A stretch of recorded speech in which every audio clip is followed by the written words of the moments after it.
right? So love, warmth, right? I'm going to get behind the next two acts, okay? Without further ado, please go absolutely nuts for Kirsty Lees. Give it up!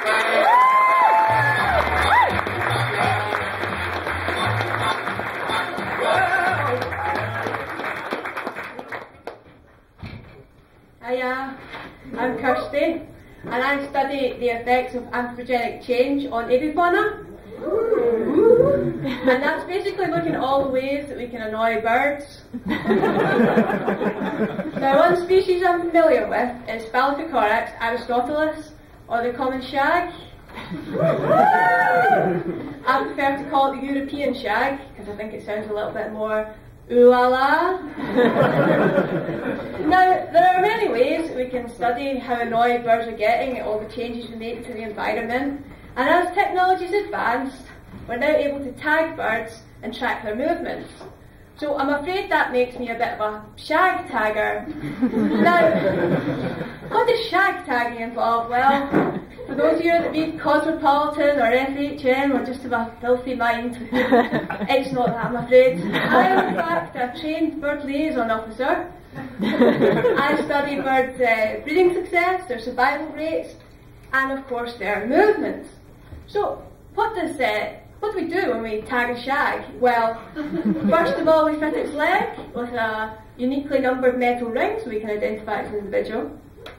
And then we fit it with a GPS tag, similar to the technology of your Garmin running watch or your mobile phone app, except we're not really interested in a shag's personal best or a 5k. We are, however, interested in where it goes and what it does. So we also fit it with a Tyne depth recorder, and that tells us when and how deeply the shag will dive. Oh, some people like the smut. So, why do we need to know all this? Well, in Scotland, where I'm from, marine renewable energy is a bit of a thing. And one of the more advanced technologies is tidal energy. So we basically need to know that when we put a tidal turbine in the water, that we're not going to piss off too many birds. So, what could a tidal turbine in the wrong place mean for a shag? Well, the best way to imagine this is if you're in the house and you're getting a bit hungry. So you head over to the fridge and you open the door, you have a look inside, and you're smacked in the face by an oversized comedy boxing glove. So you're a bit shocked, you're a bit surprised, you shut the door, and you think, well, that hasn't happened that often, has it? That's never happened before, so I'll try again slowly this time. But no, the door flies out your hand and again you're smacked in the face. So, I mean, that doesn't take too long till you get a bit annoyed with that. So you're like, well, I'm going out for a pizza. So you head out to the pizza shop and you get there, but it's shut. And they've demolished it. And in its place stands a brand new, shiny block of completely useless and overpriced executive flats. So you think, oh, gosh, I need to go 2 minutes up the road to the ever-reliable kebab shop. But actually, it's half a mile by the time you walk there, take the detour to go over the new bypass. Well, at least when you get there, it's open. But the guy then tells you, I'm sorry, love, I've only got salad and bread left.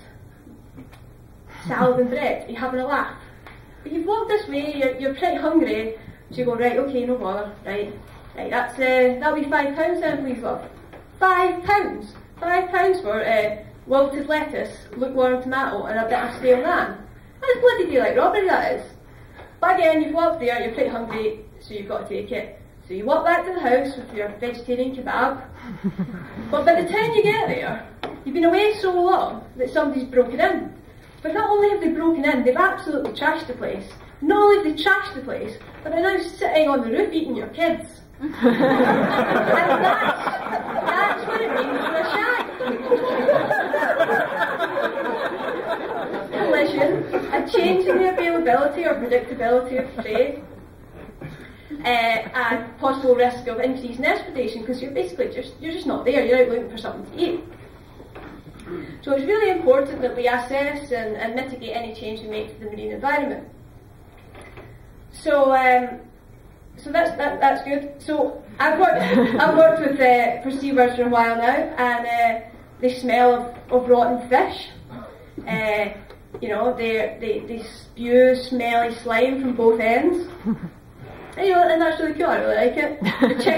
The chicks are quite cuddly, they're quite fluffy. Well, that's a lie, really. They're not cuddly. They are fluffy, but they have a reptilian quality about them, and they have scratchy, horrible, crap-covered feet from standing on crap-covered rocks amidst crap-covered decomposing seaweed. But I mean, the real novelty of working with seabirds is, you know, that when your mum phones you at the weekend to ask what you've been up to, you can legitimately and without embarrassment tell her you've been out trying to get a shag. And let's not forget that there's not really that many jobs where you have to hang your work overalls out on the washing line 1 to 2 weeks before you put them in the washing machine, because a natural weathering process is required to break down the encrusted crap before you dare put them in a boil wash. Because the inside of the machine and everything ever washed in that might forever be tinged with the smell of fish. Now, some people think that academics are awkward people, you know, married to their jobs, too socially inept to find another human to possibly tolerate them. But I mean, my attempts at trying to find the man of my dreams weren't hampered by a lack of social skill or an enormous workload or even the persistent smell of fishy bird shit. No, I had a friend who thought my choice of career was so hilarious that she kept wanting to introduce me as, "This is my mate Kirsty, she's into birds." Well, you know, didn't always get a reaction, but often you did get a quizzical look at apparent, you know, divulgence of slightly personal information. To which she would then follow up with, "Aye, she rings them." Uncomfortableness rising, anxious eyes searching for clarification. To which she would then get, "Aye, shags in that."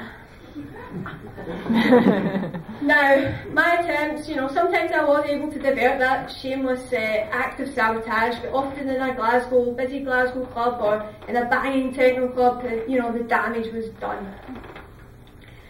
But, you know, I'm not the only one out there that likes birds. We've recently had Britain's national bird competition. Did anybody vote in that? Yeah. Yay! So the robin won. The robin, yes. The robin is the thug of the garden birds. He's not that fluffy little cutie on the Christmas cards. No. He is like an aggression-fueled arsehole that basically defends the territory all year round and sometimes gets so riled up that he batters his neighbours to death. I mean, he's just not a nice guy. He's a self-interested, protectionist prick. Now, who would vote for those qualities? Who would vote for those kind of qualities in an individual? An individual that would represent us as a nation? Well, you know, I suppose the simple excuse could just be that there was a lot of drunken Glaswegians out there who really, really like Christmas. So, when you go home tonight and you Google shag chick, because let's be honest, some of you look the type, just spare a wee thought for Phalacothorax aristotelis and all the other birds out there trying not to get too annoyed at having to go an extra half a mile up the road for their doner kebab. Except the robin. Don't bother feeling sorry for the robin. Thank you very much.